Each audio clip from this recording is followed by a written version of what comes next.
जय श्री राम। पंपा सरोवर के निकट ऋषमुख पर्वत के शिखर पर वानरराज सुग्रीव अपने मंत्रियों के साथ मंत्रणा कर रहे थे।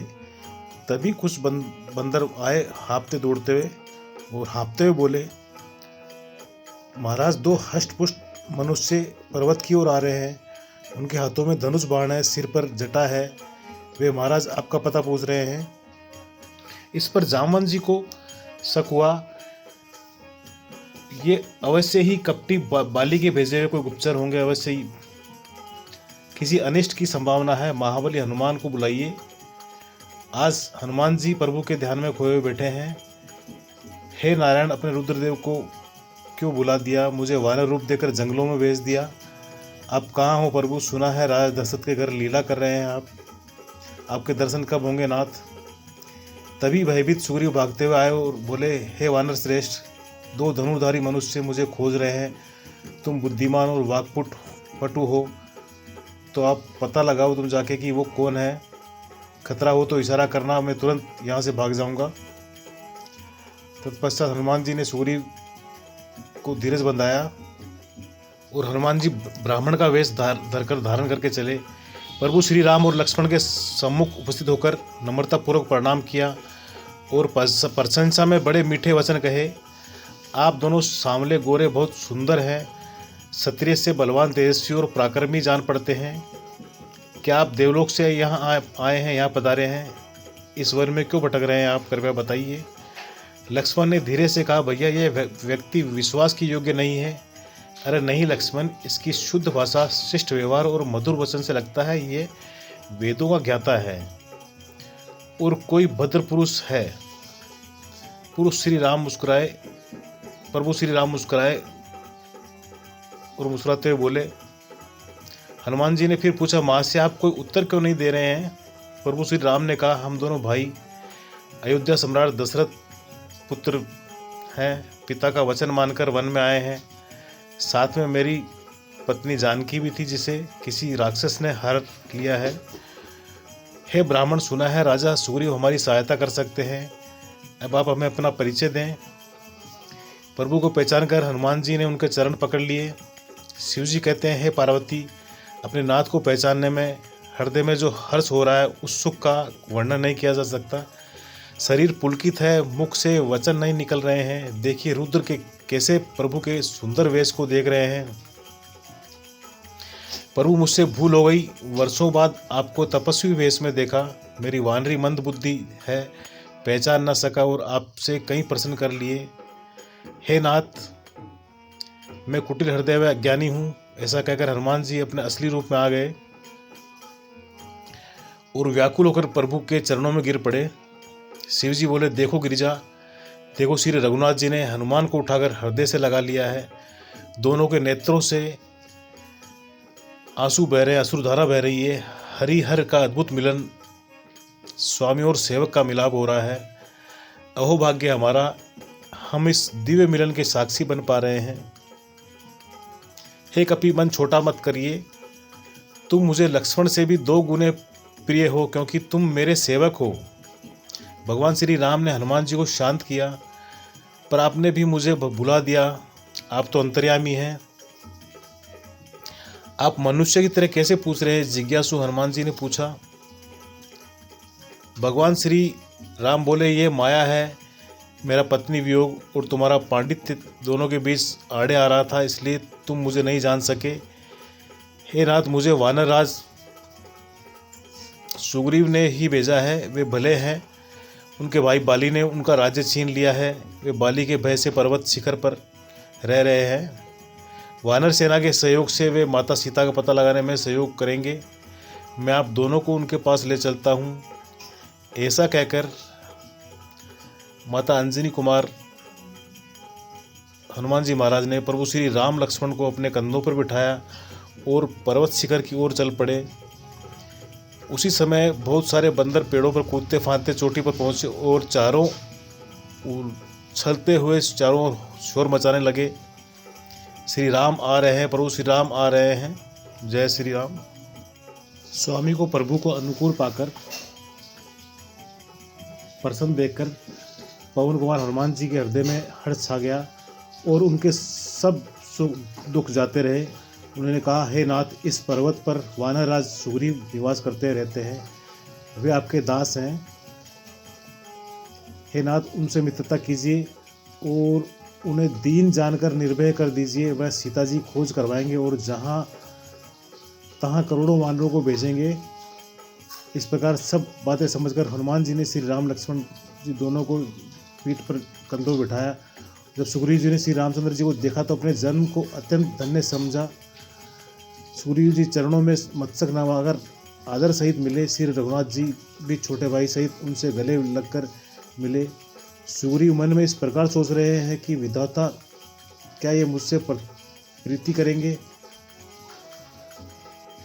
तब हनुमान जी ने दोनों की ओर सब कथा सुनाकर अग्नि को साक्षी देकर परस्पर दृढ़ करके प्रीति जोड़ दी। अर्थात अग्नि को साक्षी देकर प्रतिज्ञा पूर्वक प्रभु की ओर सुग्रीव महाराज की मैत्री करवा दी।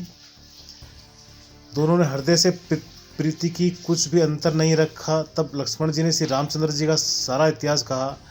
सुग्रीव ने नेत्रों में जल भरकर कहा, हे नाथ, मिथिलेश कुमारी जानकी जी मिल जाएंगी। मंत्री सहित एक बार बैठे रहो, मैं करो तो विचार। मैं एक बार यहाँ मंत्रियों के साथ बैठा हुआ कुछ विचार करा था। तब मैंने प्राय शत्रु के वश में पड़ी बहुत विलाप करती हुई सीता जी को आकाश मार्ग से जाते हुए देखा था। हमें देखकर उन्होंने राम राम हे राम पुकार कर वस्त्र गिरा दिए थे। श्री राम जी ने उसे मांगा, तब सुग्रीव ने तुरंत ही दे दिया। वस्त्र को हृदय से लगाकर रामचंद्र जी ने बहुत ही सोच किया। कहा,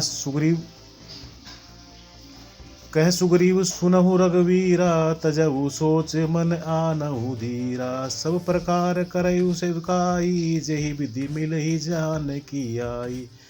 सुग्रीव ने कहा, हे रघुवीर, सुनिए, सोच छोड़ दीजिए और मन में धीरज लाइए। मैं सब प्रकार से आपकी सेवा करूंगा। जिस उपाय से जानकी जी आपको मिले। सखा वचन सुनि हर से कृपा सिंधु बलसीव। कारण कवन बसहु बन, मोहि कहु सुग्रीव। कृपा के समुद्र और बल की सीमा श्री राम जी सखा सुग्रीव के वचन सुनकर हर्षित हुए और बोले, हे सुग्रीव, मुझे बताओ, तुम वन में किस कारण रहते हो? नाथ बाली अरु में दो भाई, प्रीति रही कछु बरनी न जाई। मैं सुत मायावती तेहि नाऊ, आवासो प्रभु हमरे गाऊ। सुग्रीव ने कहा, हे नाथ, बाली और मैं दो भाई हैं। हम दोनों में ऐसी प्रीति थी कि वर्णन नहीं की जा सकती। हे प्रभु, मैं दानव का एक पुत्र था, उसका नाम मायावती था। एक बार वह हमारे गांव में आया।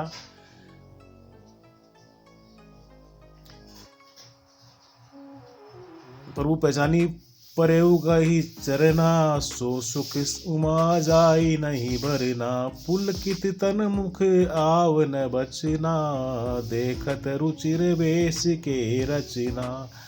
प्रभु को पहचान कर हनुमान जी उनके चरण पकड़कर पृथ्वी पर गिर पड़े।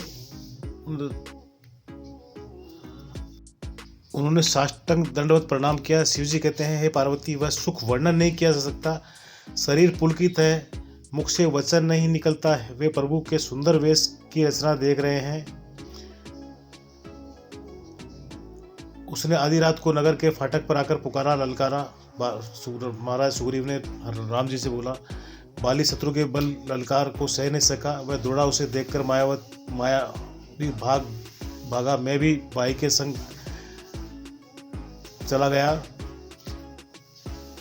वह मायावी एक पर्वत की गुफा में जा घुसा। तब बाली ने मुझे समझाकर कहा, तुम एक पखवाड़े 15 दिन तक मेरी बाट देखना। यदि मैं उतने दिनों में ना आऊँ तो जान लेना कि मैं मारा गया। मैंने वहाँ महीने भर तक इंतजार किया। उस गुफा में से रक्त की बड़ी भारी धारा निकली। तब मैंने समझा कि उसने बाली को मार डाला है, अब मुझे आकर मारेगा। इसलिए मैं वहाँ गुफा के द्वार पर एक बड़ी भारी शिला लगाकर भाग आया। मंत्रियों ने नगर को बिना स्वामी राजा का देखा तो मुझको जबरदस्ती राज्य दे दिया, मेरा राज तिलक कर दिया। बाली उसे मारकर घर आया। मुझे राज सिंहासन पर देखकर उसने जी में भेद बढ़ाया, बहुत ही विरोध माना। उसने समझा कि यह राज्य के लोभ से ही गुफा के द्वार पर शिला दे आया था, जिससे मैं बाहर न निकल सकूं और यहाँ आकर राजा बन बैठा है। उसने मुझे शत्रु के समान बहुत अधिक मारा और मेरा सर्वस्व तथा मेरी स्त्री भी छीन ली। हे कृपालु रघुवीर, मैं उसके भय से समस्त लोकों में बेहाल होकर फिरता रहता हूँ। वह शाप के कारण यह नहीं आता, यहाँ नहीं आता शाप के कारण,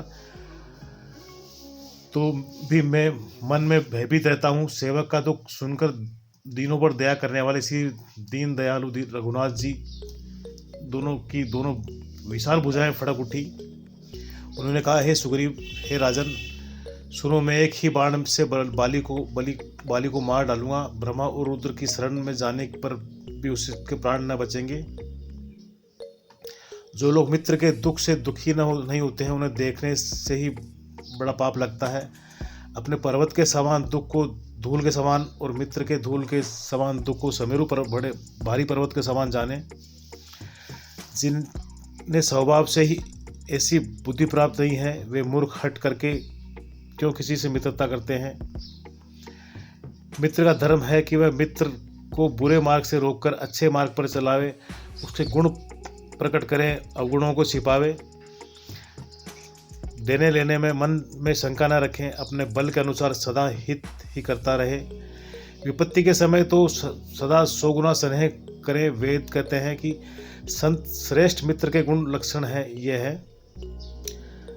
जो सामने तो बनाकर कोमल वचन कहता है और पीठ पीछे बुराई करता है तथा मन में कुटिलता रखता है। हे भाई, इस तरह जिसका मन सांप की चाल के समान टेढ़ा है, ऐसे कुमित्र को त्यागने में ही भलाई है। ऐसे लोगों से मित्रता करने में से दूर रहना चाहिए, बचना चाहिए।